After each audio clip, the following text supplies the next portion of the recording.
Alrighty, welcome back, everyone, and to you as well, Mike. Welcome back. How are you doing today? I'm doing all right. As of this recording, I've just recovered from COVID, so I successfully saved on my Constitution saving throw. Was pretty rough there for a couple days, but feeling good. Back out in the community, and hopefully, I won't have to worry about that DC fuck you Constitution check again. Yeah, here is hoping. I am glad that I only possibly caught it once. Um, I've had it 3 times, though I am vaxxed out the butt, but I interact with so many members of the community. I work with a lot of social supports in the community. yeah, So I'm just the odds of me getting exposed are just super high. So I don't blame anybody. It's like, well, that sucks, but I got a lot to read. Because we are on a TTRPG podcast. I did get some really, really, really cool stuff since we last talked.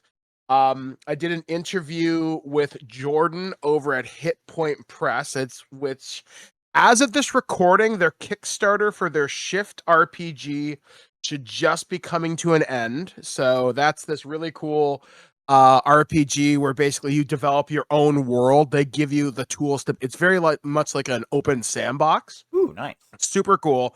And one of the worlds that I hope was unlocked, I haven't checked it since I got home, is they would have a superhero world developed by X-Men writer and comic writer extraordinaire Gail Simone, who Ooh, also very nice. contributed to their Humblewood setting. And then I also got the Fantasy Star RPG based upon the long-running Sega franchise, which is pretty kick-ass. I'm actually just about to pull out that book right now so I can properly give these guys a shout out. And that is, I want to say Sky Dawn Game Studio. I did not expect Fantasy Star, of all things, to get an RPG in the year of Sky Daddy 2025. I just think that's so amazing, which means maybe someday we'll get like, oh my god, can you imagine if they gave us a Persona RPG? And like each splat book is like, here's Persona 3, here's Persona 5, here is Shin Megami Tensei or whatever. I think that'd be really cool. Like, honestly, I think out of like all of the games that I've played and talked about and stuff like that, I would think the Persona series would be the one that would be the easiest to transition into a TTRPG. Yeah, like I've seen people do hacks for it. And a lot of them are usually like riffs on like D20 adventure. I've seen another one using obviously D&D 5e 2014. I Yeah. think I've even seen a 3.5 hack for it slash Pathfinder. But yeah, like it just surprises me. Like we don't have an official TTRPG for Persona. We don't have an official TTRPG for Final Fantasy because literally you just need the system to build. How does magic work? How does this, Yeah. that, and the other thing work? And then each game is its own splat book. It prints itself. Yeah.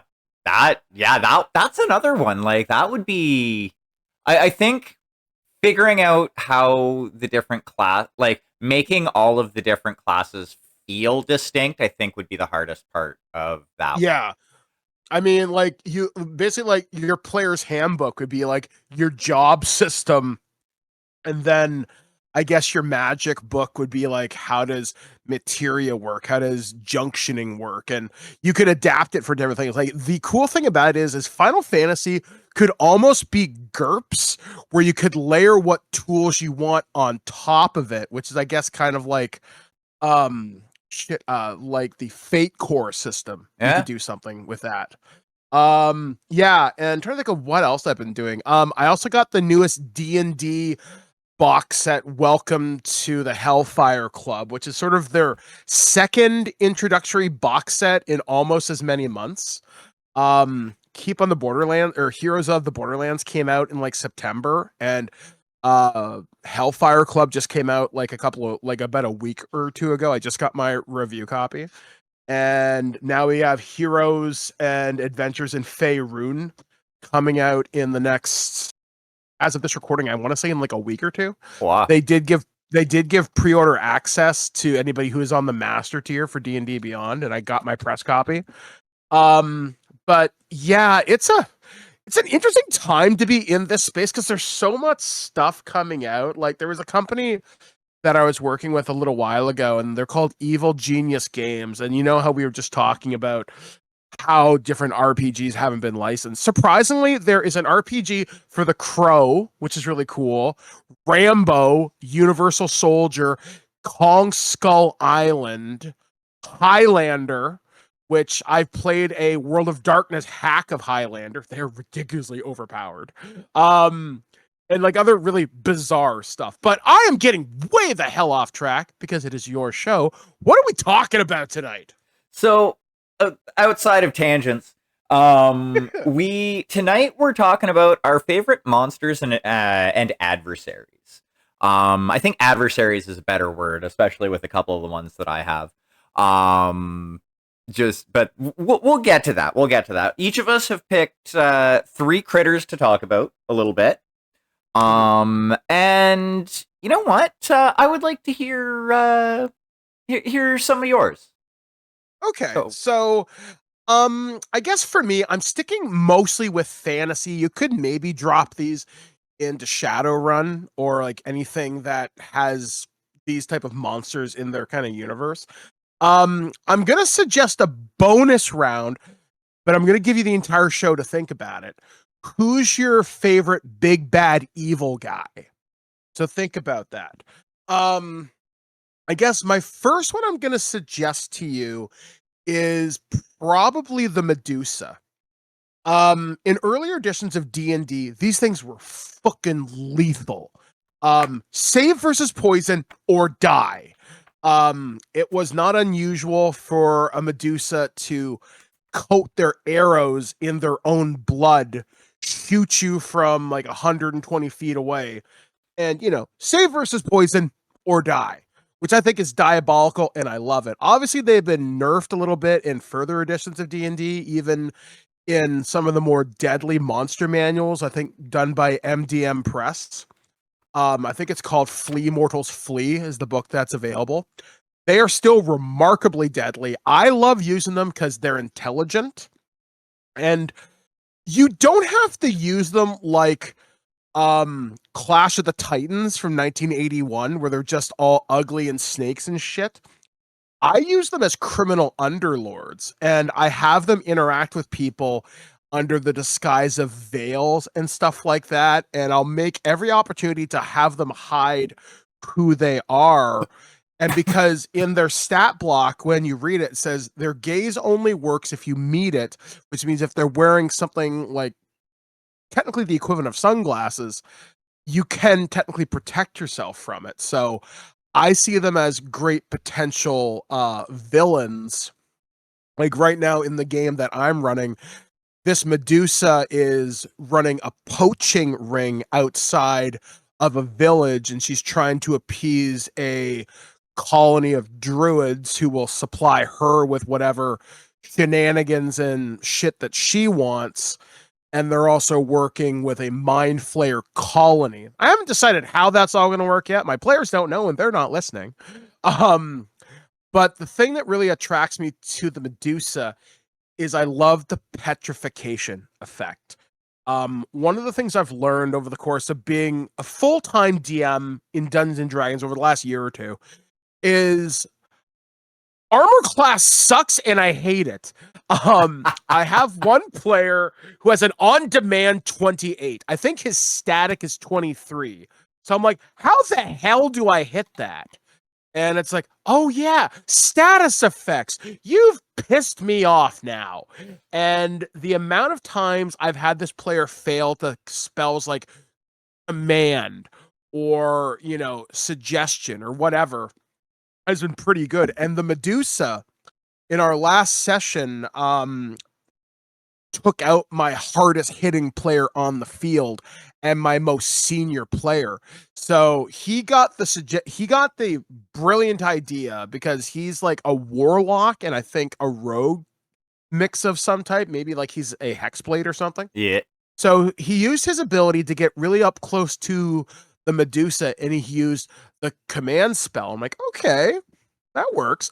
And his phrasing was, "Come as close as you can to me, get on your knees and surrender," or something along those lines. I'm thinking, okay, that works. She does as such.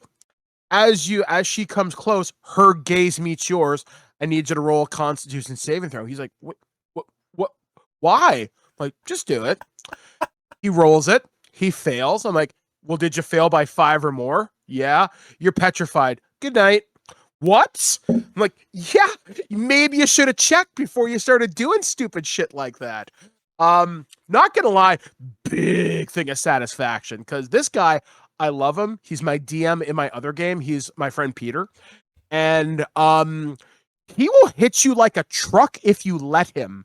So the fact that I could take out his little munchkin power level character, I'm thinking, ha, I've had enough of your crap. Now go sit in the corner. But because we only have so many players in this particular group, I had them create a squire who travels with them, who's basically high meat shield, but that's their cleric and their healer. Mhm. So he took over. All the PCs are level 7. The squire is level 5. So I'm thinking, all right, that's pretty fair. So still came in clutch, but the Medusa proved to be such an effective enemy. Again, petrification. The hair can be used as a weapon, depending on how the stat block's written. You may or may not get really devastating poison attacks. But the one Medusa I was using, I think, was the Greater Undercity Medusa or something along that lines from one of the D&D Beyond books, and it hit hard. So well-earned victory. I had my Medusa run from the fight because not every video or not every D&D encounter is a video game, and not every enemy is going to fight till flashing red health and please kill me. So she ran, and hopefully, excuse me, she'll be a long-running antagonist, I'm hoping, in the future. Nice, nice. Yeah, like that's one of the things that, and that's actually with the what I've chosen for my three. Intelligent adversaries are going to try and survive. And I think that's something that a lot of people forget. Well, yeah, because like we all expect, I'm gonna kill the dragon, or I'm gonna go in there and kick the shit out of Vecna. Like, okay, that's cool. But they've got minions, they've got buddies, and probably they're going to put them in between you and them so they can run if they think the situation's going to go sideways. Like, no big bad evil guy's going to hang around where you start casting Meteor Swarm. It's not going to happen. They're going to run. Oh yeah, exactly, exactly. Alrighty, so Medusa definitely a good option. I was actually looking at the third edition stat block for the Medusa while you were talking there, and yeah, that was a fun stat block back in the day. Oh, Um, and it still is now. Uh, I'll go with my first one now. Goblins. I have never used a goblin ever. Tell me why these are so cool. Okay, so there's two reasons why I like using goblins. In fifth edition, uh, one of the things that I like about them, and it's the same with my next one, which is going to be kobolds. Pack tactics. Goblins run in packs. You never just see one or two goblins out on their own, and if you do, there are a bunch more in hiding. They're great for lower levels, um, where like yeah, you might encounter 3 or 4 as a level 1 party, or maybe you'll encounter a large group of them as a little bit of a higher level party, or as a GM, if you want to harass your players, and this isn't the last time I'm going to suggest something like this, you can use goblins to harass high level parties. All it requires, tweak their equipment a little bit. You don't even have to like tweak their stats. they, for instance, again, I'm looking at the third edition stat block for them. They have a +3 range javelin attack. Change that javelin to something else. You know, maybe they have a sling and beads of force. Or And alchemist fire. or yeah, flasks of alchemist fire. Anything that's ranged, and they will use them. Another reason why I like goblins, and this is less of an antagonistic thing, I like using them personally as and I think this actually stems from Dragonlance, if I remember correctly. I could be wrong on this. It's been a hot minute since I've read any Dragonlance. I like adding my own spin to goblins, and in any setting where I add them, I always make them essentially craftsmen on par or better than dwarves. Interesting. Just to kind of flip that script of, oh, goblins are just trash, trash monsters that are to be stepped on and walked over. Nah, give them personality. Give them a reason to be in your world. Give them something that they're as good at or better than everyone else.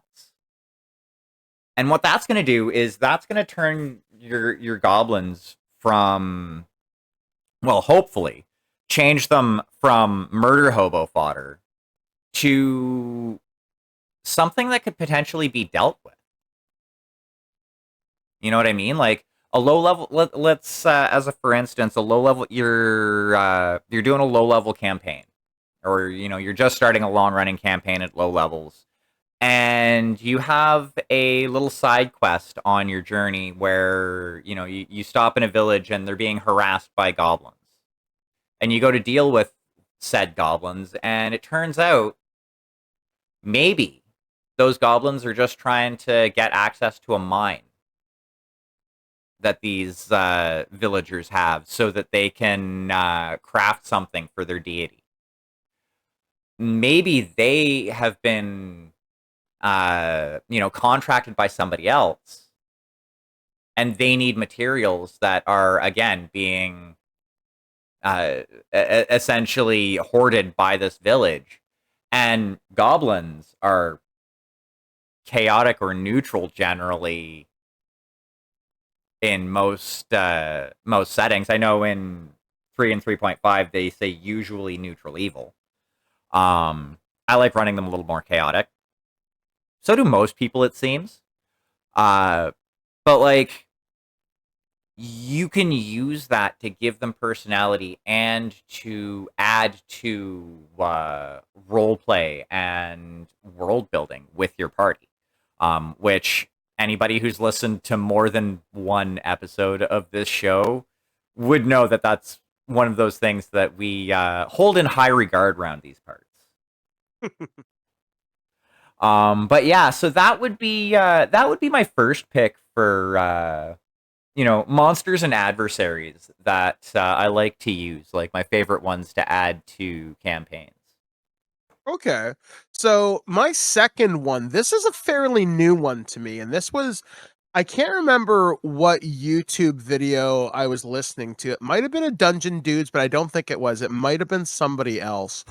But it was like low level enemies, like low CR rating enemies that are incredibly deadly. I'm thinking, well, I like the sound of that. Ah. So the creature that caught my attention, I've used it in a campaign twice, and I'm going to use it probably for another campaign, is a creature known as the Catoblepus. And the Catoblepus, it looks like a cross between a water buffalo, a warthog, a dinosaur, and a hippo. And what makes this creature so deadly is it has a lot of different abilities.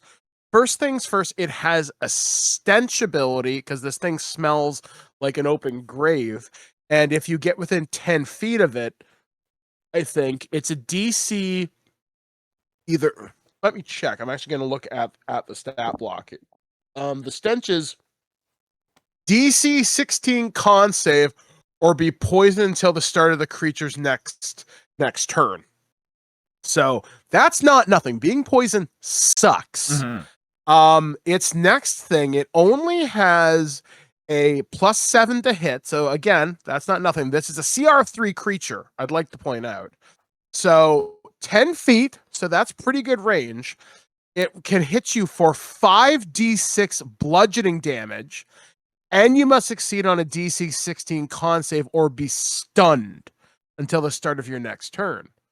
You're seeing a theme with some of these creatures that I'm using. Mhm. And then my favorite ability, the Death Ray. Why does a cow have a Death Ray, you might ask? Well, allow me to explain. So, reading the stat block, recharges on a roll of 5 or 6 on a d6. The Catoblepus targets one creature it can see within 30 feet of it. The target must succeed a DC 16 con saving throw, taking 36 or 8d8 necrotic damage on a failed save, or half as much on a successful one. If the saving throw fails by 5 or more, the target instead takes 64 necrotic damage. The target dies if reduced to 0 hit points. You die. No saving throw. Good night. I love this creature because they have an intelligence of 3. They are dumber than a sack of hammers. Technically, the rooster from Moana, hey, is smarter than this thing. So that means they're unlikely to change tactics. They are likely just going to charge you, hit you with their tail, and stare you in the face. Yeah. So it's brutal. And people assume, oh, it's a furry cow. It's got nothing to do, blah, blah, blah, blah, blah. You can wipe out an entire party with this, just one of these things. Now, it's not particularly hard to hit. This only has an AC of 14 and it only has 84 hit points. So it's not exactly a tough creature.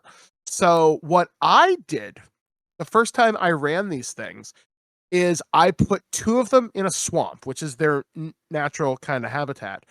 And I had them behave like stupid cows. And one of my players had speak with animals. So he was able to convince this Catoblepus that they weren't a threat. Because again, you look like friend. Can I have some food? And the Catoblepus was like, okay. So it didn't use its Death Ray ability because it didn't see them as a threat.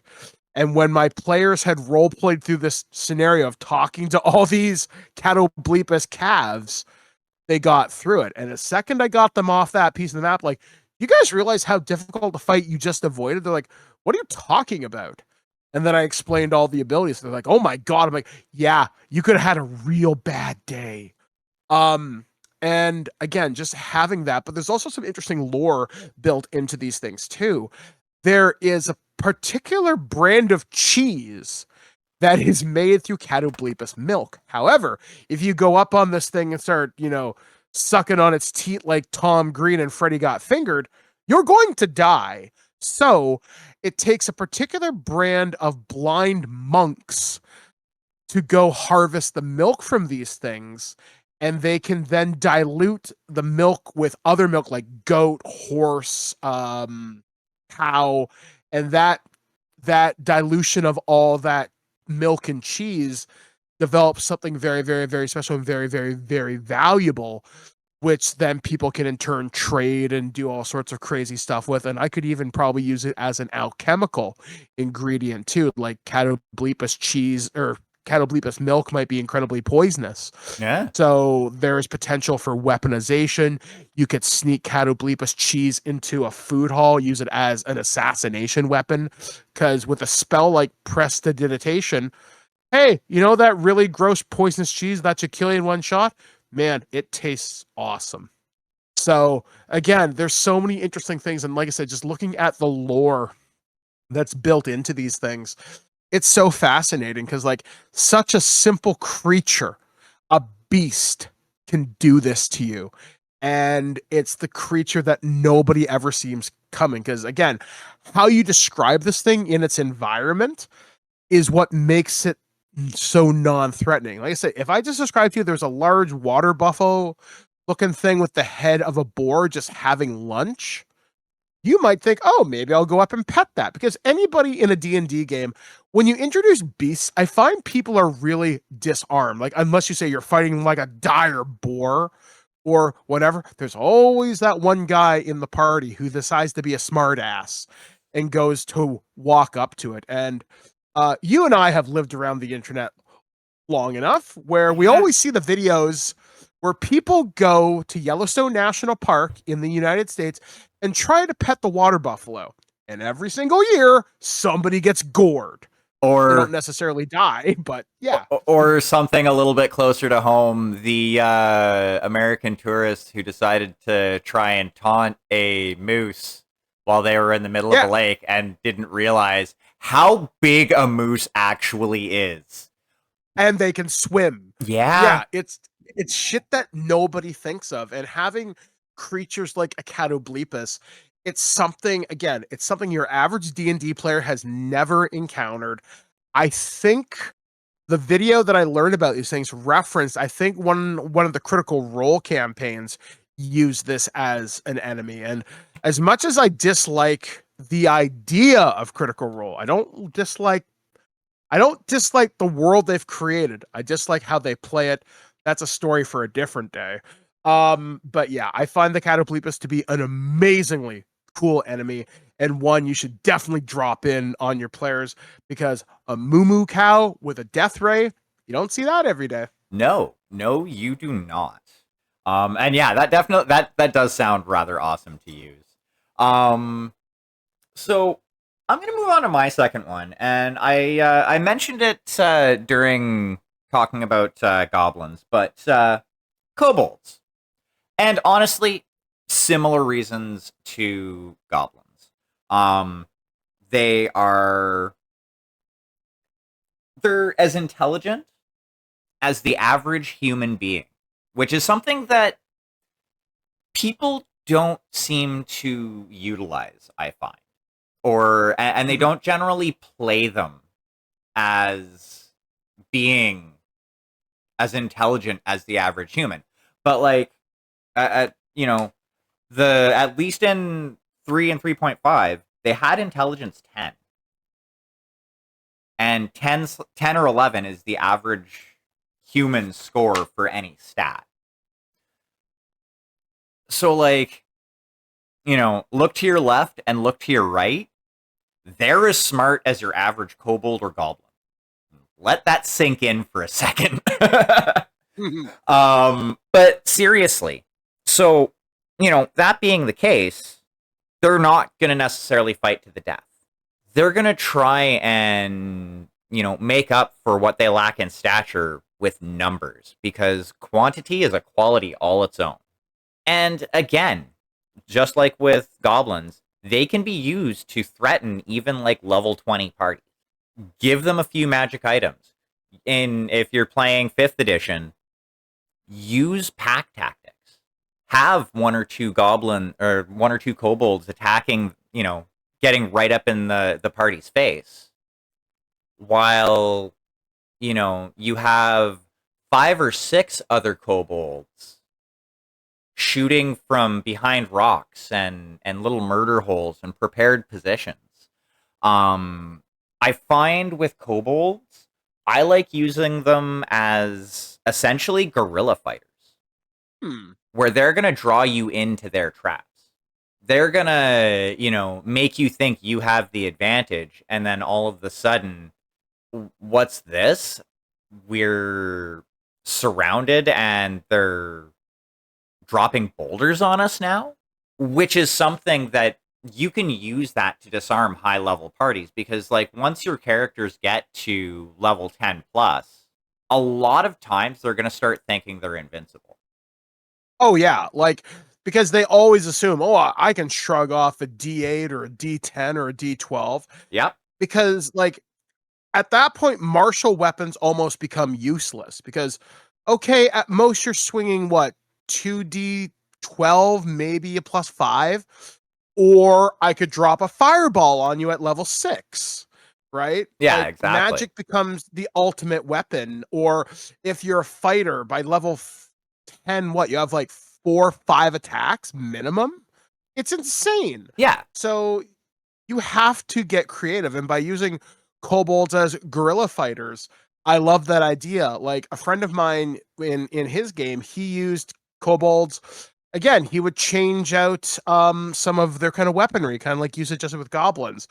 He's using tanglefoot bags, Yeah. caltrops, weapons coated with poison, and suddenly those d6s look a little more threatening than they did 15 minutes ago. Yeah. Or like again, if kobolds are smart, because odds are they're going to be led by something like a dragonborn. I think a lot of kobolds aren't a lot of them sorcerers by nature. Yeah, Some like of them. essentially so I could bring up the write up for 5th edition, but I have the 3rd ed one right in front of me.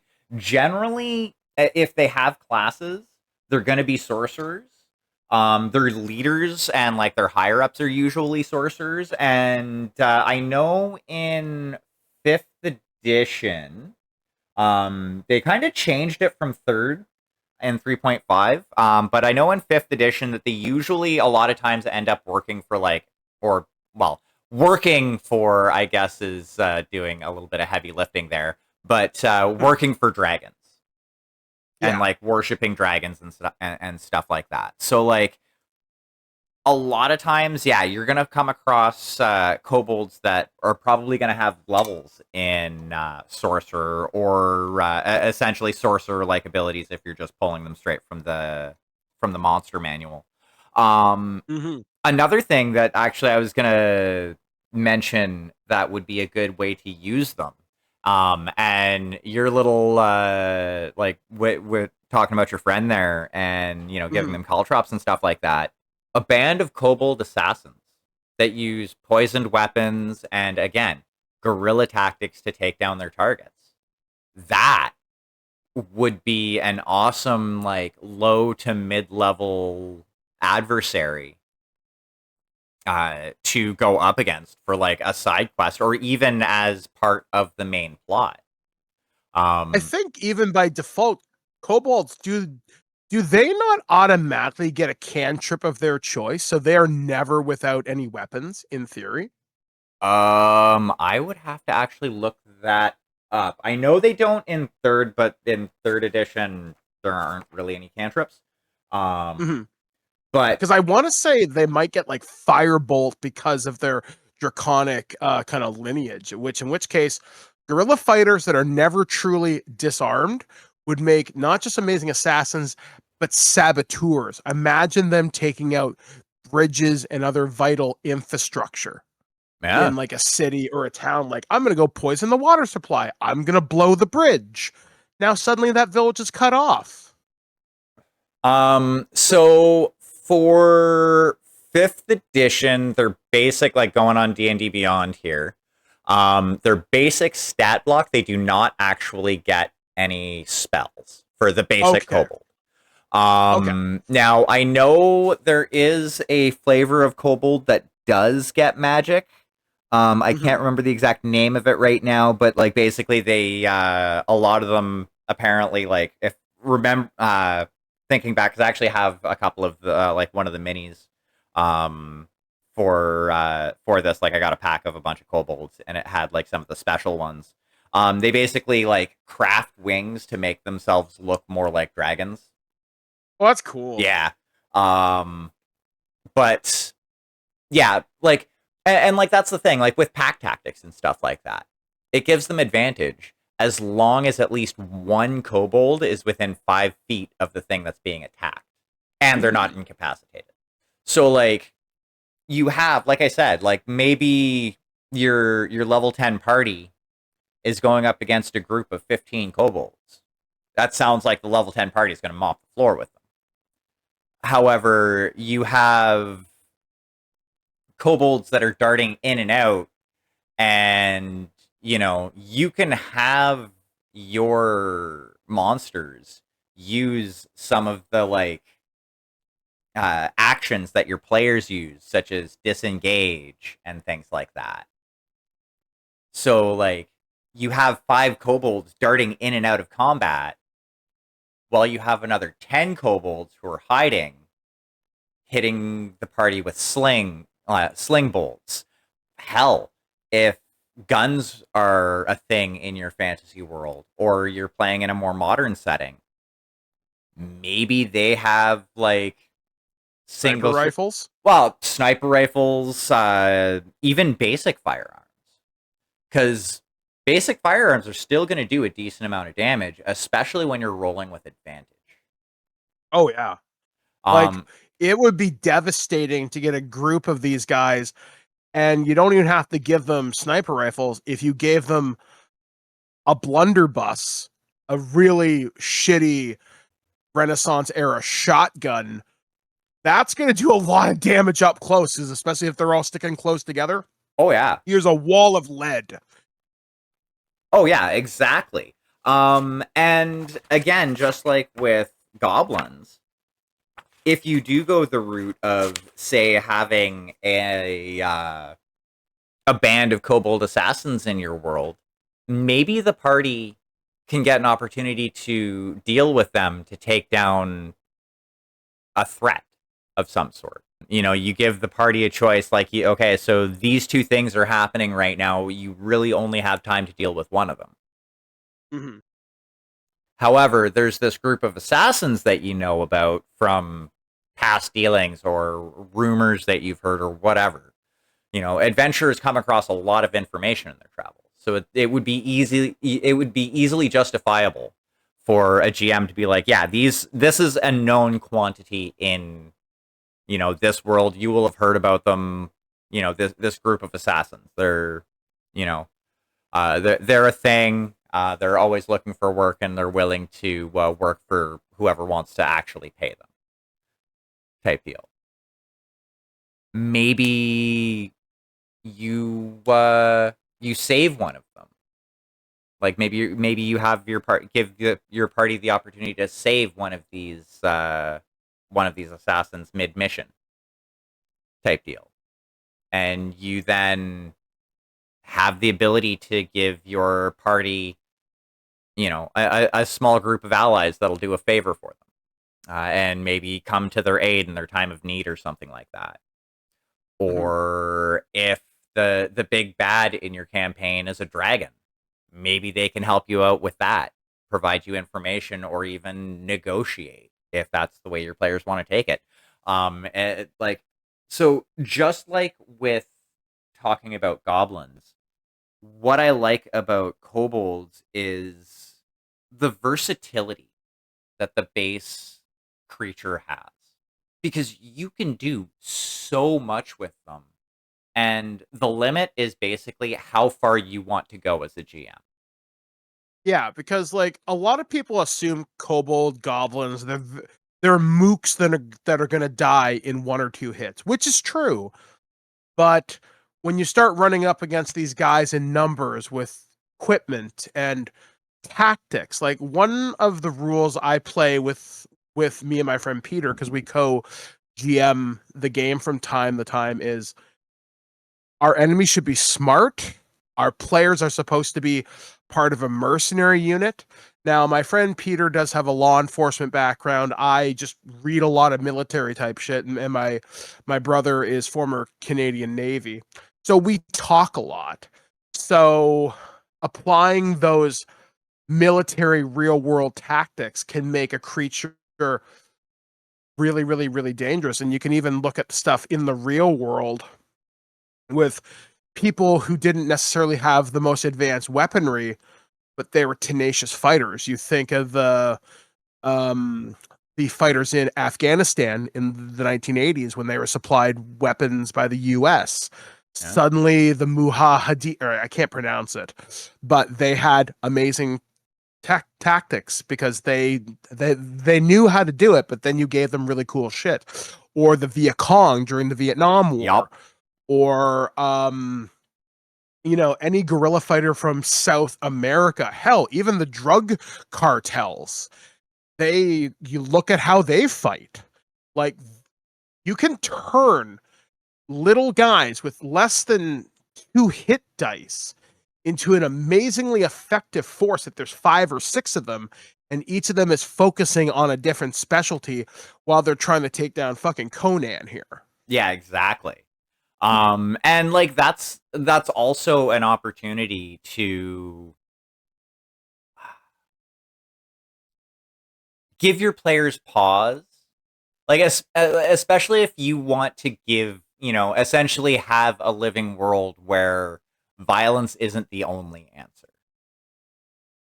Because and I've seen it myself with when I've used stuff like kobolds.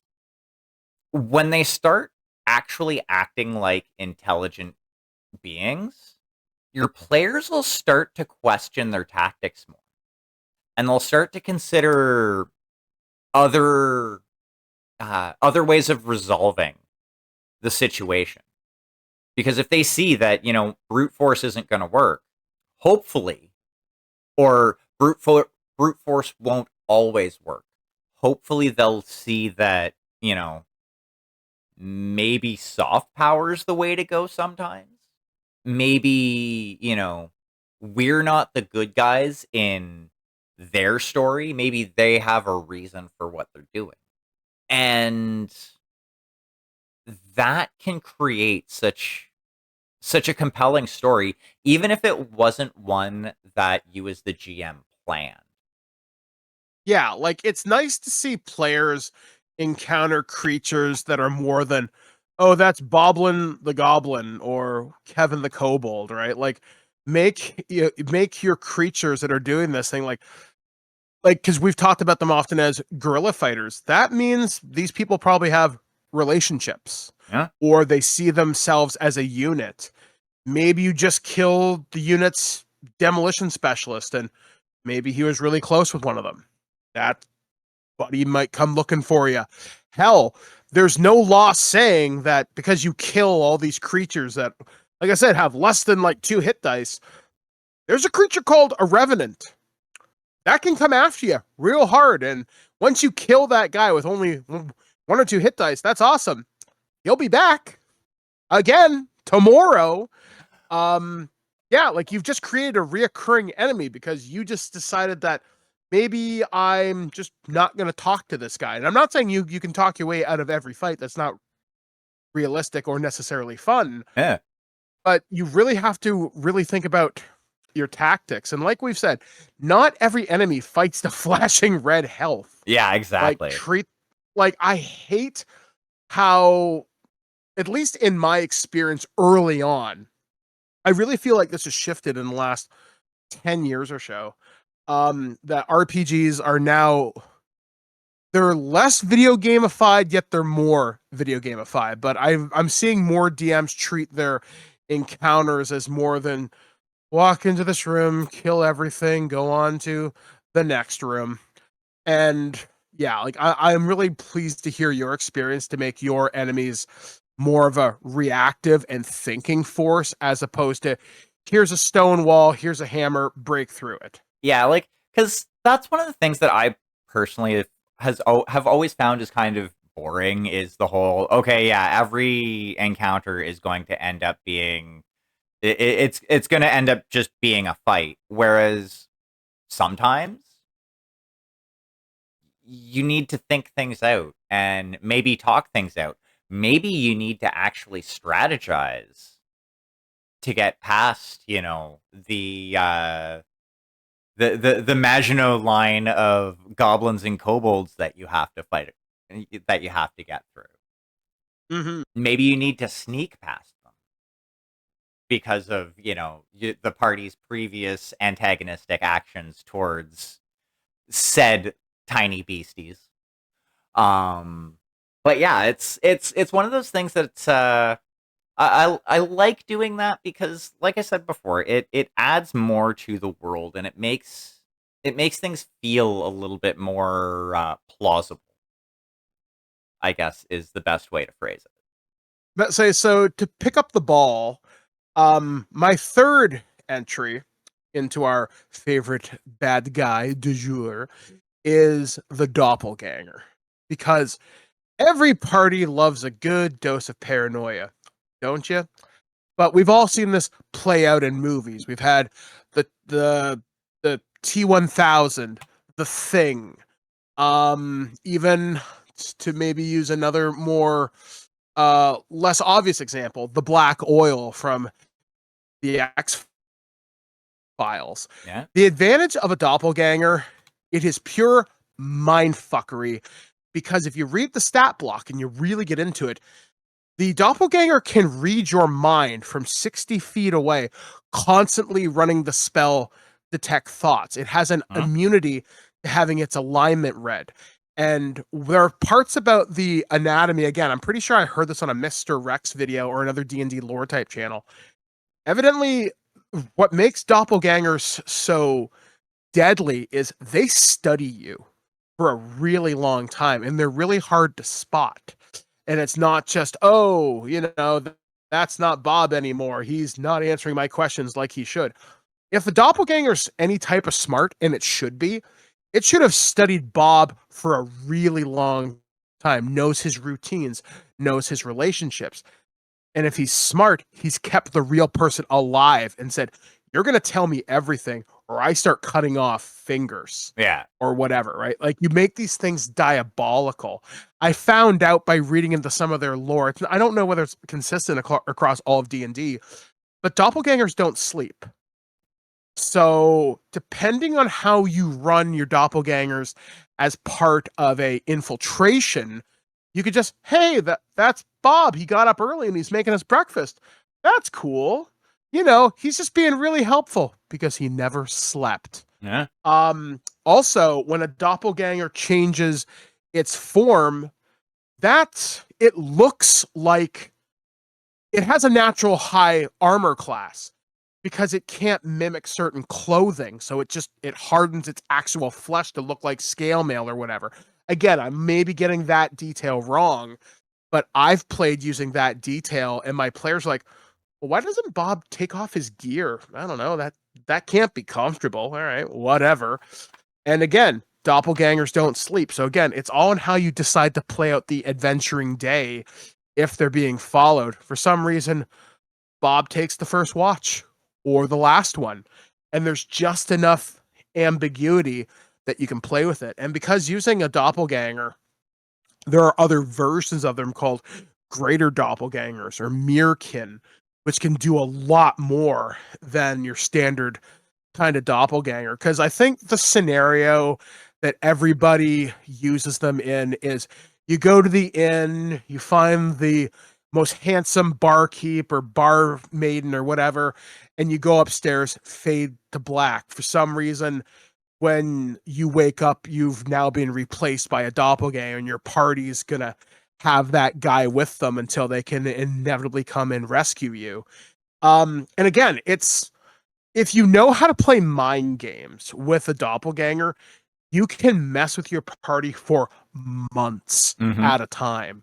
And that's how I like to run them. I want them as the threat in the background. One of the games I was playing with my friend Peter, Nick, Sam, and Tom, I had a doppelganger had infiltrated a really high level part of the mercenary unit we were a part of, and they trusted this guy the entire time. But what this person was doing, the doppelganger, he was murdering people as he was going through the base gathering information. So when he would murder, let's say, a Kevin's body's hiding somewhere close by, but the doppelganger's pretending to be Kevin.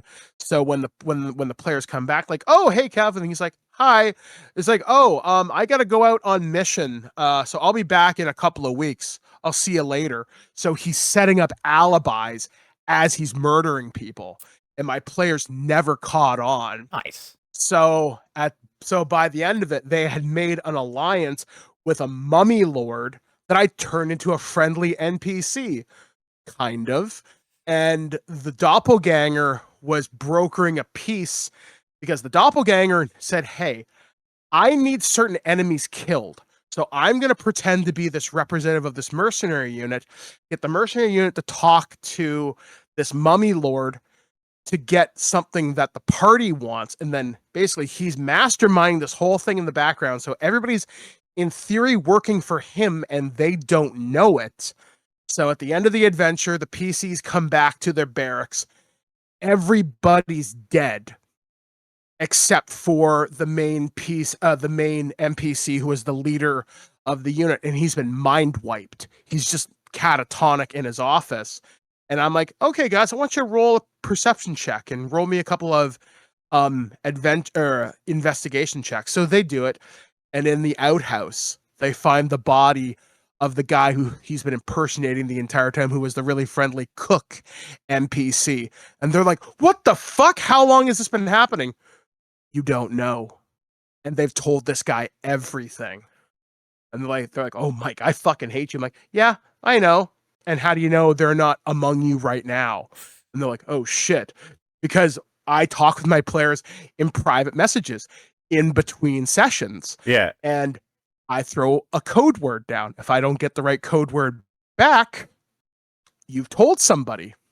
You're not going to do that in my game. If I want one of you to be a doppelganger and you agree to play along with me, I'll be double checking you every so often just to make sure you haven't spilled the beans, so to speak. I'm an asshole. Hey, you know what? I love doing it. That's the thing. Like, if your players are experienced, like if you have a group of experienced players, that is one of the best monsters to throw at your party, because then, yeah, you can pick one of the PCs and be like, okay, I'm gonna let you in on this. You know, in the night, your character, if you're okay with this, in the night, your character was taken by a doppelganger. You are now a doppelganger. Here's some extra abilities that you have because of this. Yeah, and one of my my friend Peter, he did that for me. He's like, okay, Mike, your character has been replaced. You're still gonna run with the unit, and here's the cool thing: my player was a changeling. Oh, nice. So I already was a shapeshifter. So if my cover got blown, and they're like, oh, that's her form. Oh, are you okay? Yeah, sure am. And they didn't know the entire time until I started stabbing them in the back. Oh, that's great. And they're like, what? Oh, and it sucks is that game never got a proper conclusion, but they were fucking blindsided. They did not see that coming. No They're like, doubt. were you evil the entire time? Like, nope. I was replaced about 3 months ago. And they're like, when you went down in that fight? Yeah. Thanks for helping me, dickhead. But yeah, it was such a manipulative and fun time. And like, I'm not saying you have to be some Machiavellian level of evil, but you have to know how to play it cool with doppelgangers. Like, you don't want to have them, oh, you punch him and he glitches out like the T-1000 in Terminator 2. Now, you can do stuff with that. You can drop subtle hints. Maybe somebody with a high enough insight might notice something, but then again, that doppelganger has that constant spell-like ability for detect thoughts, and the fact that you can't detect the person's alignment. You have to be really careful. But then again, you could easily get around that by, I have a ring of mind shielding. Yeah. Oh, when did you get that? Oh, I bought it when I was in Waterdeep. Oh, okay, cool. There's ways to disguise their abilities. In a world full of weird magic, what happened to you? Oh, I'm Fey touched. Oh, are you okay? Yeah, probably, I think. You just, again, it's all in how you manipulate your players. Like, again, you don't want your players jumping at every single shadow. So you have to play the doppelganger card sparingly, but when you do, get it so far under their skin, so when the reveal comes, it's dramatic, it's shocking, and everybody at the table is going to be like, whoa! Because you want everybody to have fun, but again, having the person revealed to be the secret bad guy is awesome. Like, you don't want it to be lame when, like, you see Topher Grace be the serial killer from the movie, like, fucking Predators or something. You want the really shocking reveal. And I think that's what makes it so rewarding, is a doppelganger can be a campaign level threat if you let it be. And it's only like a CR maybe 3. creature, which is again for its level of XP. Yeah, sure, you can kick this thing's ass with a couple of spells and the right sneak attack from the rogue, but not if he's been there the entire time and knows exactly how you fight, and suddenly your blades, it just falls apart, or suddenly, all your equipment has been sabotaged or poisoned. You Yeah. don't know how, and you don't know why. So that's why you should never play doppelgangers with me, because I will destroy you. Yeah, that is entirely fair, and that actually leads very well into the my third monster for this, Mm-hmm. and much in a very similar vein of causing the greatest amount of paranoia for your players, mimics. Oh boy, do I have stories for you, but please go on. So one of the things I like about mimics is they can be basically anything. Like, yes, most mimics are usually portrayed as being a chest, and that's all well and good. It's if that's the limit of what you want your mimics to be. However, consider this: a bed that is a mimic. Yep. Yes, bed, the bed that eats, the greatest Yep. movie of all time. A door in a Yep. dungeon.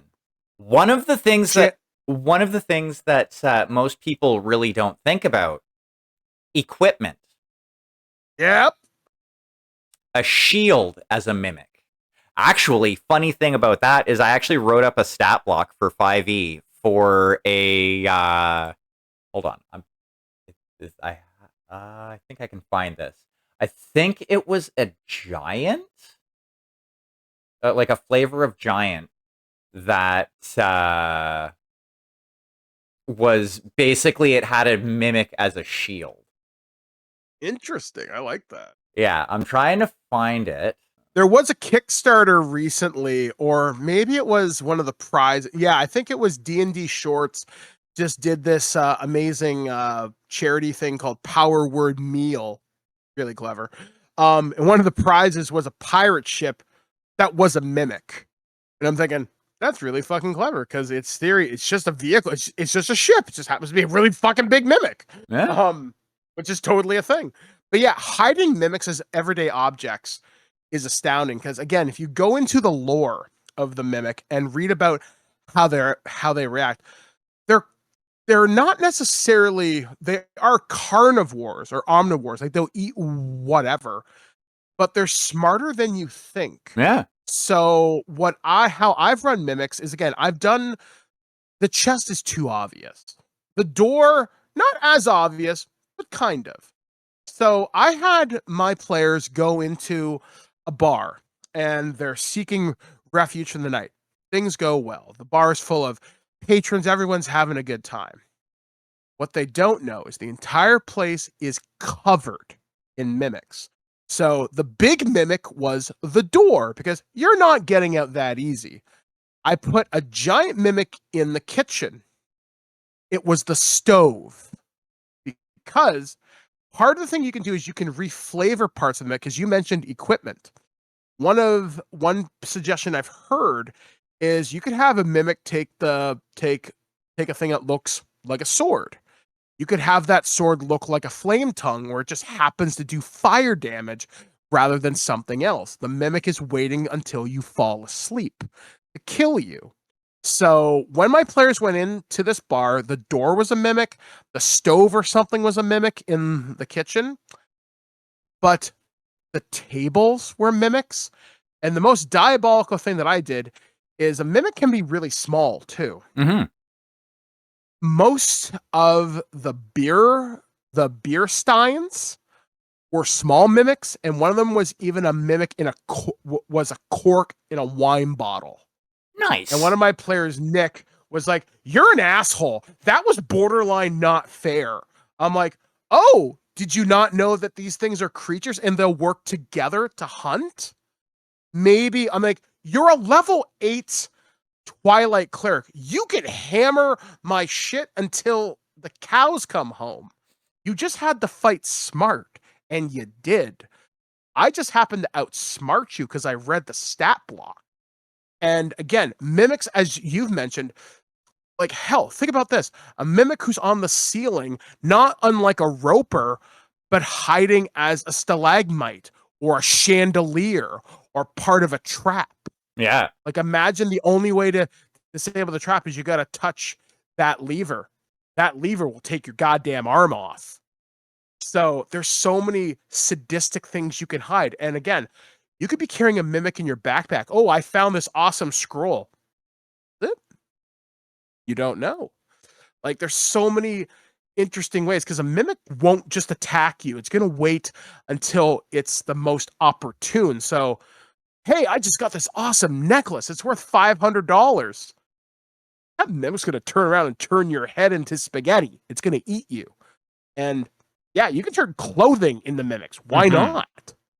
Yeah, like, and that's the thing. Unfortunately, I wasn't able to find the stat block I was looking for. But yeah, like mimics don't have to be like the what everybody has them as, and that's one of the things that I like. Like, I have a friend of mine, Shane, that I used to game with back in the day, that I caused him to have an irrational paranoia when it comes to mimics.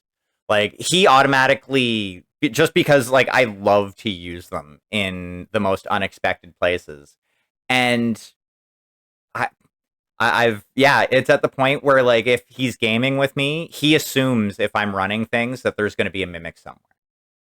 And you know what? He's right. Because there's always going to be some sort of mimic somewhere where the party least expects it. And it's great because that, just like with the doppelganger, if you do it right, that's going to give, or rather create, a certain level of paranoia that your players aren't going to be able to get around. Because unless you're essentially stabbing every door or every chest before you try to open it, or every bed before you try to sleep in it, you don't know. Yeah, and it's a fun way to make the environmental exploration a little bit more varied, as again, like walking through a haunted castle or some bullshit. It's not just going to be ghosts and banshees that are dumping out. Maybe the candelabra is something weird, right? Or these creatures are just waiting for you to open a door. Like my friend Peter was running a dungeon, and when we went into the room, we found all these skeletons and bodies. And what's your first instinct? Oh, I'm going to go look for fucking treasure. Surprise! They were mimics, and they locked the door behind us, and we couldn't get out. They could slide under the door because they can shapeshift. They trapped us, and we're thinking, oh fuck. We won that, but not without some fucking casualties. Yeah. Like it got really down to the wire there. And again, using a mimic can be so clever, but as you and I have both discussed, you got to be careful how often you go to that well, but the threat should always be in the back of their mind. Yeah. Like, is this thing going to jump me? And you could do some really fascinating things with a mimic if you're creative. And especially people, like a person has these things in a dungeon. One of the things you could do, and I think you could probably do this as kind of like a tag team thing to keep the dungeon, it looks empty, but it's not, is I've heard people use gelatinous cubes as basically wandering Roombas. Yeah. Because they keep the dungeon clean. But a mimic could also be used as the first line of security in a dungeon too. Like maybe, the adventurers break into a room, they take some fucking treasure, and then, once it passes a certain point, the mimic's like, okay, now your lunch, because now they've taken a short rest in a dangerous area. Boom. And then the Roomba of the gelatinous cube comes by once the mimic's eaten or taken what it wants, cleans up. Now there's no evidence. Yeah. So there are ways to be really diabolical using creatures who are really low CR level, but have interesting environmental effects to make your dungeons interesting and somewhat deadly as well. Now, So I do have one complaint. I just Mhm. actually looked up the fifth edition stat block for the Mimic. I don't like how Mhm. they nerfed them. Their stats across the board are reduced. And one of the things that, and like obviously you can change that as the GM. Wizards balanced it in their weird way. Um, Mhm. but one of the things that I like about the 3 and 3.5 version of the Mimic is it specifically says that mimics can speak common. And they have an Interesting. and they have an intelligence of 10. They are, again, as intelligent as your average human being. You know what? A mimic would be a really interesting tool for a serial killer. Yeah. If a serial killer could keep a mimic trained, sort of like, I'll feed you. You just have to be around when I need you, but I will keep you fed and all the meat that you want. Just be around. I think I just wrote an adventure in the back of my head. That's the thing. And like mimics are and like you could have a mimic as essentially part of like with your suggestion there. That's part of a tag team for the big bad evil guy. Or, maybe you have like I said, like I think like take a giant and give it a shield. That shield is a mimic that gets its own attacks in combat. Oh, it can use its pseudopod to, its pseudopod attack to grapple opponents. Oh, that opponent is now grappled and can't move. Now you have a giant swinging at it with a big old club while immobile. That's brutal. That's a really clever combo. I like that. Or you again using the giant with the big shield. You could even use like a normal sized human with like a tower shield, let's say. Mhm. And they decide, oh, they're gonna do a shield bash attack. Okay, you take damage from the shield bash attack. Um, oh, there's another attack roll being rolled, and now you take an additional, 7 damage. Wait, what? Oh yeah, the shield bit you when it hit you. Wait, what? There's a lot that you can do with that. And there's a lot of ways that you can make that into like the mimic, into an adversary that is unreasonably deadly. I think is kind of the best way to phrase that. Oh Um, yeah. because like again, yeah, in fifth edition, they're medium sized and CR2.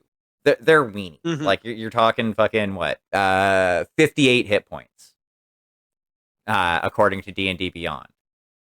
That's not a lot on its own. With a little creativity, though, that's you know 58 more hit points on top of whatever big bad that is accompanying it. Yeah. Like there's so many like again, there are books by I think they're called MDM Press or MCMM, well whatever. They're on D&D Beyond. One of the I think there's things called like a greater mimic and stuff like that or gargantuan mimic and they're from the book Flee Mortals Flee. You can do a lot of things with this. Like my group, I ran them against mostly small mimics, but when the giant one came out of the kitchen, that fight turned real quick, considering those pseudopods were reaching like 15 feet and the acid damage on top of that. Suddenly, it's a mimic, ha ha ha. It's not so funny when it's kicking your ass from 15 feet away Yeah. and it's dragging you in to get kind of grappled. So I'm going to pitch. So I asked you to think about who's your favorite bad guy, but I got a smaller question before we get to that one. Okay. What is your favorite type of enemy to run? And here's what I mean.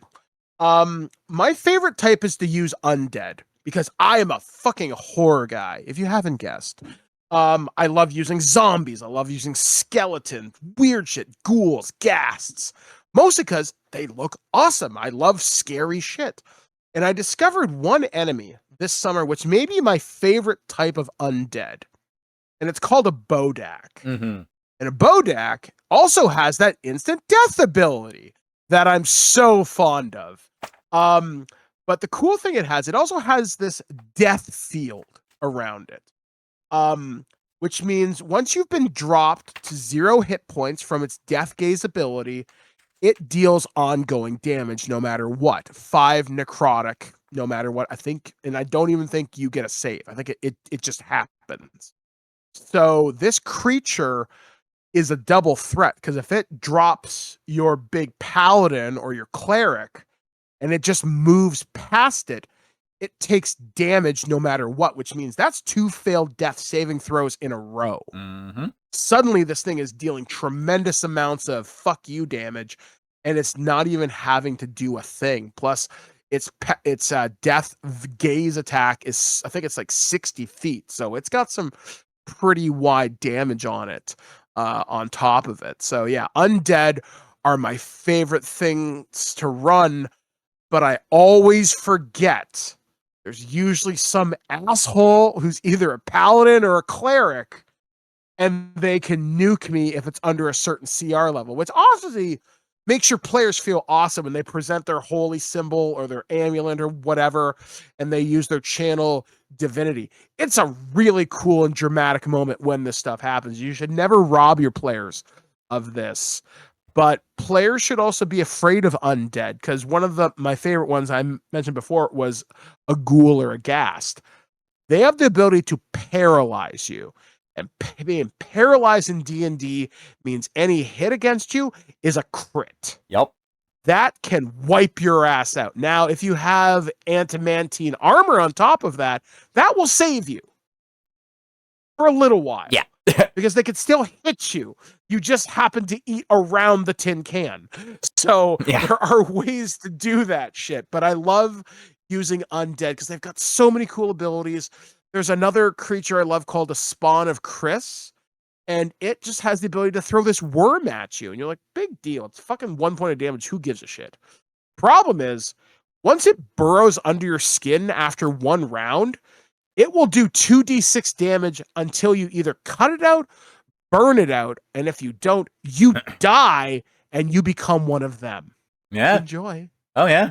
So, what about you? What's your favorite type of bad guy to run? So, my favorite type of bad guy to run, honestly, and it's going to sound bad, but humanoids, specifically humans. Okay. Couple of reasons for this. One, a lot of the special abilities for classes, at least the way it used to be, it's less so now, but in order to pick, like, I know back in the 3 and 3.5 days, if you were a ranger and you wanted to pick, like, any of the humanoid races as your favorite enemy, you had to be evil. Like, it said that right in there. Special abilities for classes, you want your players to feel special. However, on the flip side, you also want to be able to threaten them. And, like, I'm not talking, like, in an adversarial sense.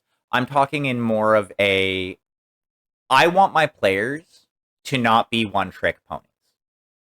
I want them to think on their feet. And yeah, it feels really good as a cleric or a paladin to whip out your holy symbol and turn undead and, do a bunch and make that vampire flee or cower or whatever, or just obliterate a bunch of zombies or skeletons as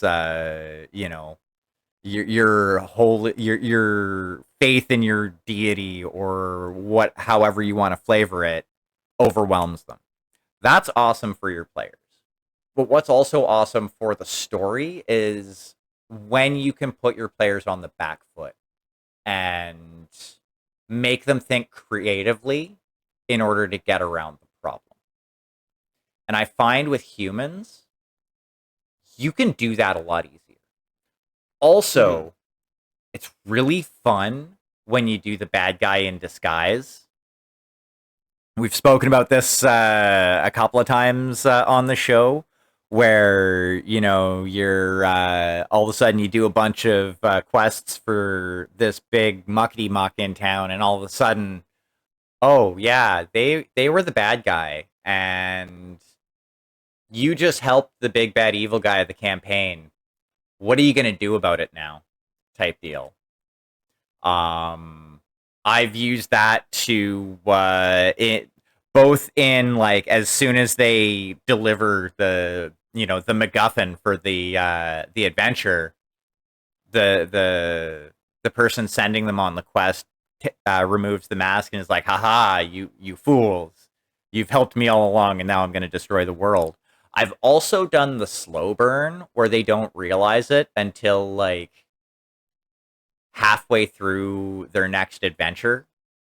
When they heard about this lich that's now terrorizing the countryside, and it turns out that that lich is actually the person that, a couple months back, they got that weird magic orb for. And now they have the choice and decision of, well, do we deal with this, considering it's our fault that this thing is terrorizing the countryside, or do we wash our hands of the situation and hope nobody figures out the link between us and them? Type deal. So like that's one of the reasons why I like using like humans and humanoids specifically, is like it adds more options for you as the GM on not only how you want to deploy them, but how you want to portray them throughout the story. Type deal. So yeah, that's why I like using humans, because it just flips the script on what is expected, and I really like doing that to my players. So, as my final thing, and I presume we'll probably start to wrap up after this. Yeah. Is I want you to. I'm hoping you've been thinking about who's your favorite big bad evil guy to run, and I've got technically two. Okay. But they're very much in the similar vein in a sense. I love the charismatic threat, the one who is so supremely powerful, or at least gives off the air, as to you are nothing but dirt to them. And my favorite bad guy in D&D is Count Strahd von Zarovich. And his story in Curse of Strahd, and going all the way back to 2nd edition, it's a tragic tale. There's I Strahd, Memoirs of a Vampire. There's other books in the Ravenloft lore, well worth reading or listening to if you're on Audible or whatever. But I love the idea of having Strahd as a guy who oversees his dark domain of Barovia, where he is lord and master. And when you enter it, he knows. He's probably watching you. You're an adventurer from outside of his realm, and he doesn't know you. But I heard a story on YouTube once, and this guy had portrayed Strahd as this not benevolent ruler, but he's like, as long as these people pay me tribute, pay their taxes on time, I shall not take them from their beds and suck them dry. No, these people are quite safe under my protection. But there's something here that I can't deal with, but you can. And the guy was like, oh, I don't work for you, you evil vampire asshole. And he's like, okay, fine. So you're perfectly okay with letting people die. Okay, fine. You do that then. And then eventually this adventuring party starts getting into more trouble, and Strahd appears again, like, perhaps you've changed your mind. Perhaps you'd like to have me help you. Fine, but I'm not doing it for you. Oh, of course not. You have free will. And I love playing Strahd like that. I love playing him as, you know what? This place is fucking horrible. There's monsters and werewolves and all sorts of bullshit happening. But the trains run on time. Yeah. I love that. I love doing that with Strahd because, again, he's just a guy. He's fucking Dracula who doesn't sparkle. He's a vampire, but he's an evil one. but he's the guy who invites you over for tea. Yeah. And I love that. That evil, manipulative, but kind. The other type of person that I love to run, to switch game systems entirely, Shadowrun. Okay. The CEO of Stater Krupp Loftwire. And the primary rule in Shadowrun, never cut a deal with a dragon. Loftwire controlling the 51% of Satyr Krupp because he bought it with a lump of gold from his hoard and said, I'm in charge now, and you're going to do it. I have only ever played against Loftwire, but my DM at the time, my Game Master story, made him such a manipulative and charismatic threat where I was only too happy to take corporate resources, Delta grade cyberware. I was ready to sign on the dotted line and go 9, and I was ready to go. And then he stabbed me in the back because of course he did. It was such a fun thing to play against that, but Loftwire, I love that. Again, somebody being so powerful, so charismatic, who can look like anybody because a dragon can shapeshift. I love that. I think that's so cool, especially in the world of Shadowrun. He can liquefy you from the sky with his fire breath. Yeah, that's fun, but he can also use technology to mind wipe you. He can make your family suffer for generations to come. Yeah. Being sinless isn't just enough. It's enough to be erased from the entirety of the Matrix, if so be it. He could pull it off if he wanted it to happen. I love villains like that. And it's different from a villain like, say, Transformers Megatron or something like that. Megatron, depending on the who's writing him, is like, I have a fusion cannon and death to Autobots and Cybertron will be mine, whatever. But you look at a smart villain like, say, Shockwave, cold, emotionless, logical. I should control the Decepticons because I'm smarter than you. I can make things happen, and I've had plans in line for millennia. Sure, I've got a giant fuck you fusion cannon too, but you're going to be doing what I want for the next 600 million years, and you're never going to realize it. That's why I'm smarter than you, because I'm the logical choice. So my big thing is, I guess, is my big bad evil guys. Strahd, smart but charismatic. Loftwire, smart, charismatic, but vengeful as fuck when he needs to be. And even a character like Shockwave, cold, logical, emotion. And by the time you realize what's going on, it's probably too late. Yeah. So bring us home, buddy. So you kind of touched on the what I was thinking. Now, I generally don't run established campaign settings for the most part, so it's mine is more archetype than specific named big bad. Here. But Yeah. Dragons in general could be chromatic, could be metallic, could be any flavor of dragon you want. For the most part, they are intelligent. They're scheming. They're arrogant. They are essentially, in their opinion, and in most settings that they are in, the top of the food chain. You think you're crafty as, you as a bard who, manages to sleep around with everybody in every city and, can talk their way out of most things. Think you're crafty. But that dragon that is pulling the all of the strings of the underworld from the shadows has you wrapped around their pinky claw. And you're going to be dancing to their tune until they decide otherwise. When run properly. Big, huge caveat in, neon letters there. Because, like, a dragon's lifespan compared to, most of the PC races, or I hate that term, ancestries is what I like to use, is going to be so much longer. Like, even for if you're playing an elf who, elves in D&D and Pathfinder live for, hundreds of years. Dragons live for thousands. Yeah, millennia to plot. And yeah, like,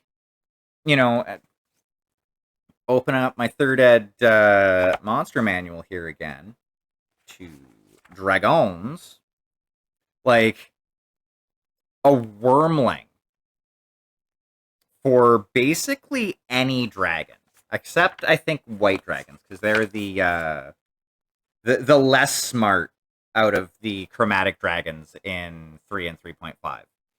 But like Mm-hmm. the minimum intelligence you're looking at for a dragon in general is 6. For the most part, and that's 6 is a white dragon. Mm-hmm.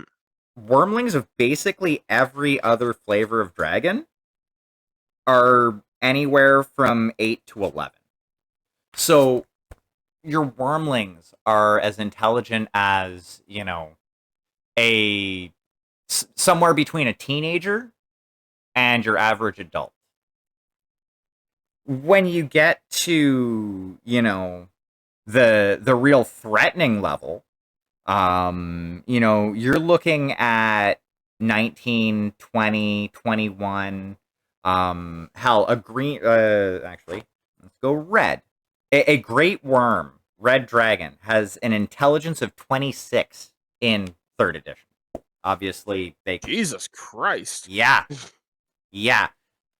That thing is going to be thinking circles around you. And they have innate magic. Now here's Sorry, go ahead. Now, here's a question. Why do you like to run dragons as opposed to a lich? Because you like humanoids. A lich is a humanoid and has access to spell casting. Is it like the imagery of the powerful dragon? Is it the variety, or is it the lore between each dragon type? It's a little bit of all of that. Like, I like dragons because each flavor of dragon has its own weakness, has its own thing that you can use to get under its skin and kind of goad it. Blue dragons, you can, if your party is smart and does their research, and whatnot, and plans appropriately, they can use its arrogance against it to goad it into, like, to try and goad it into being reckless. But at the same time, compared to something like a lich or a humanoid mob boss or something like that, that, great worm red dragon that's used alter self to look like a, old wizard, let's say, they're going to be more of an existential threat than something like a lich is. A lich is easy to figure out.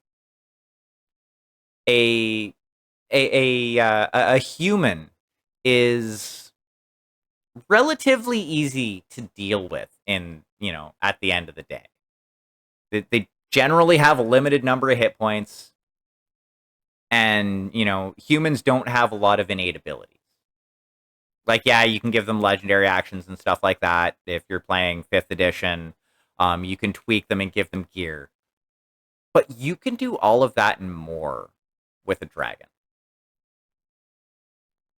Like, imagine, your party, you're a player, and your party hears that this town has been attacked by a dragon, and you get there, and all that you find, the only thing that you find alive is this little girl in tattered clothing. And, most players, most parties would take this child in, and try and find them a new home. Only you find out a little while later that place that you brought that orphaned girl to was also attacked by a dragon, it seems. And maybe it turns out that through your investigations that that little girl, you know, maybe that little girl was the dragon and its MO was to get adventurers to, take it to its next meal, as it were. So like you don't necessarily have to use the dragon in its horde as the adversary. It could be a lot more cunning. And I think that level of cunning is a little bit easier to do with a dragon rather than a humanoid. I can see that. I can see that. Yeah, I mean, it dragons are fun. I've only run them a couple times. I've ran my first big bad evil guy dragon for a uh for my friendly local game store, and I ran a blue dragon as a arrogant general of an army, but they were using shock troops to do its bidding. But eventually they got into its lair and they started goading it, and that's how they got it. Yeah. They pissed it off enough so it would react. I love to play a dragon smart. There was a video I watched on YouTube years upon years ago, like tactics to fight as a dragon, like fly up 60 feet, breath weapon, be smart, use your layer actions. You have innate spell casting. Like you should never land, and basically it's not Skyrim, which is what my first experience with a dragon really was in a video game that wasn't like Final Fantasy. It was like, here's your battle menu and do whatever. I was used to running up with my giant warhammer and smacking this thing in the face or whatever. Yeah. It wasn't until I started listening to D&D videos thinking, okay, that makes sense. Why would I land why would I get into range of fucking Krull or the Beastmaster over here when I can fly up, launch acid from 60 feet in the air, or grab them, fly them up 120 with a dash action or whatever, and drop them? Yeah. Like, why would I put myself at such a disadvantage when I'm clearly the superior life form? I mean, obviously, we want to have fun with these games, so you don't want to make your enemies so impossibly smart that they can't be beaten. But with a creature like a dragon, you can almost toss that playbook out the window. Because if you're outside fighting a dragon, run. Run, hide, and or dig the deepest hole possibly can. Because if they're outside, they can fly and you are fucked. Even if you have fly, a level 3 spell, you're probably still fucked. Or hope that you're on Kryn and you have access to one of the dragon lances. Yeah, exactly. Or you've got that, or like an army of ballistas or a spelljammer ship with like a shit ton of weaponry on the side. You've got options, but you better be coming prepared for this fight. Oh yeah. And like that's something that like I kind of understand why people nerf not just dragons but a lot of creatures is because like if you were to play a dragon intelligently and tactically, a an equal CR level party will probably never be able to actually deal with it. Not very effectively. Like it will take Yeah, all of their luck. resources and a lot of luck to do so. Because like, oh hey, yeah, this dragon is flying circles around you, waiting for its breath weapon to recharge. Oh, its breath weapon recharged. Okay, it's gonna fly into range, strafe you with this breath weapon, fly back up. How many ranged weapons you got?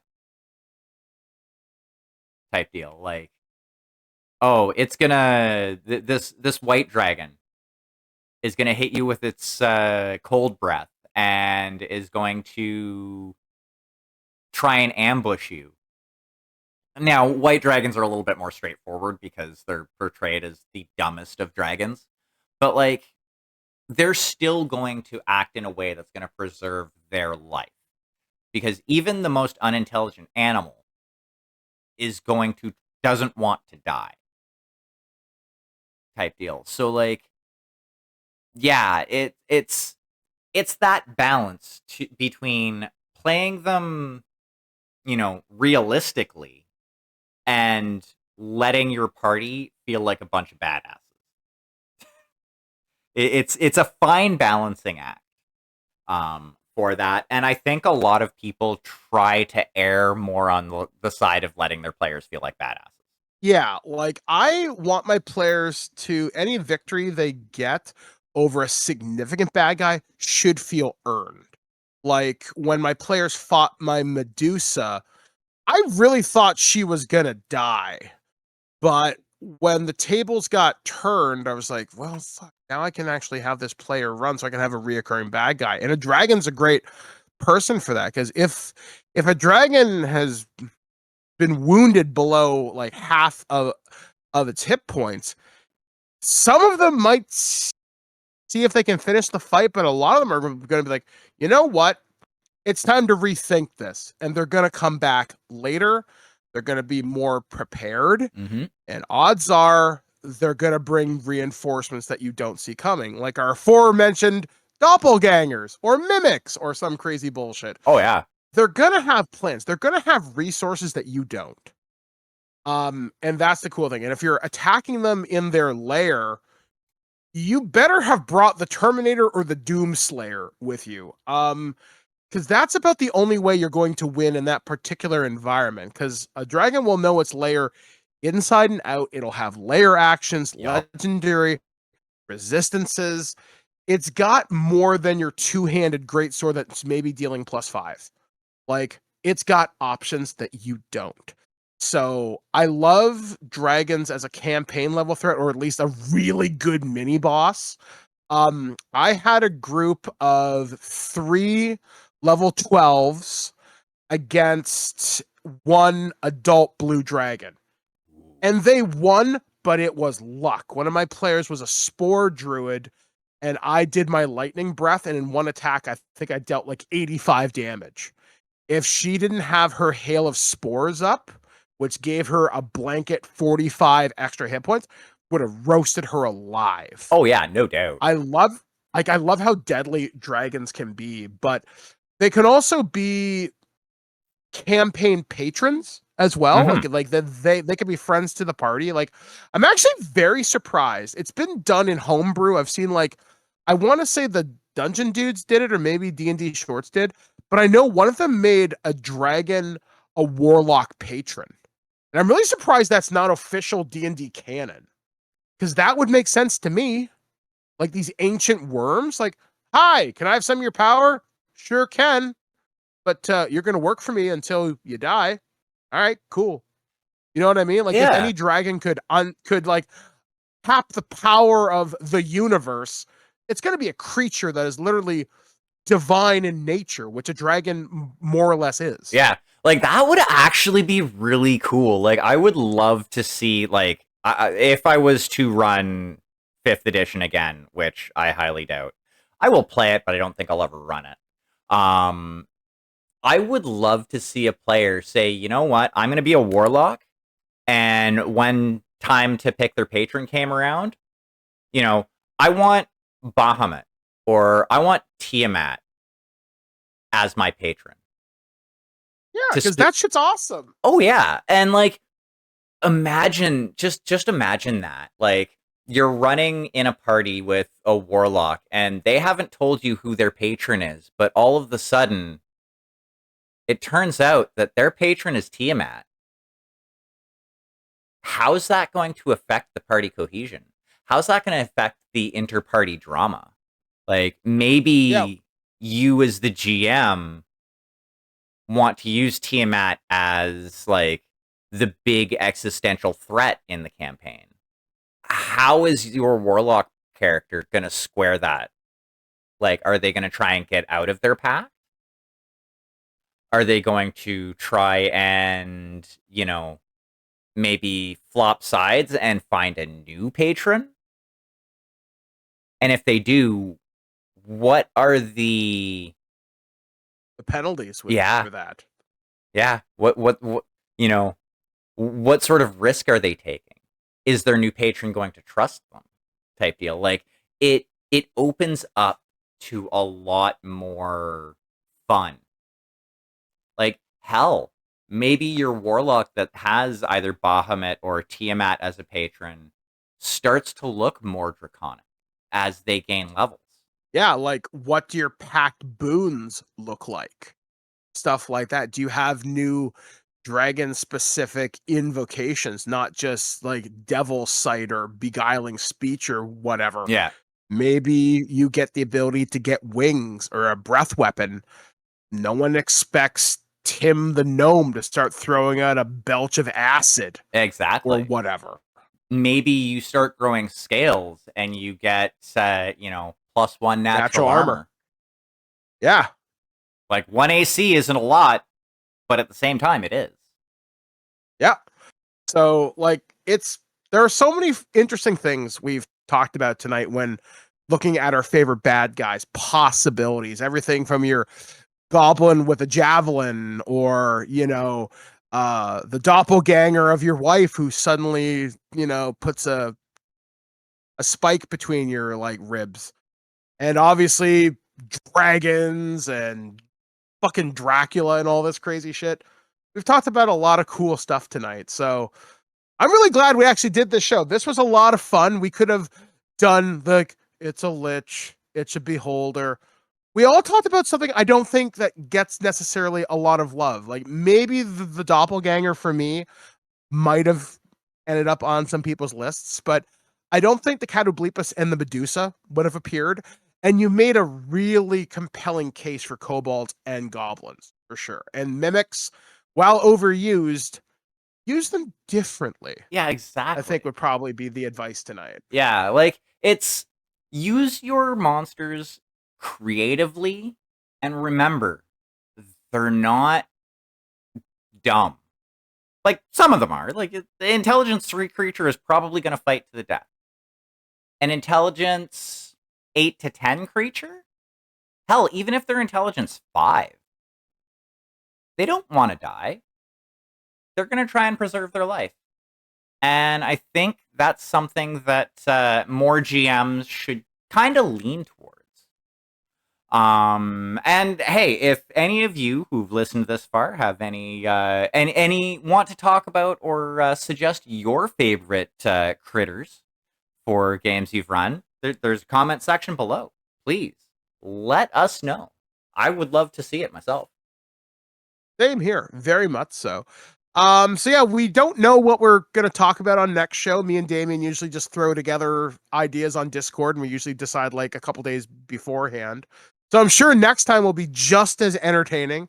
I'm looking forward to it. These are a lot of fun to do each week or every other week. So yeah, thank you, Damien, for having me on again. This is a fucking blast. Not a problem. I enjoy talking about this shit with you because yeah, we have there are places where we have similar perspectives, but there's a lot of places where we have different perspectives, and it's nice to hear those like different opinions and to see where different options lie. Mm-hmm. Alrighty. Well, since we are wrapping up, is there anything you would like to shill that you haven't already?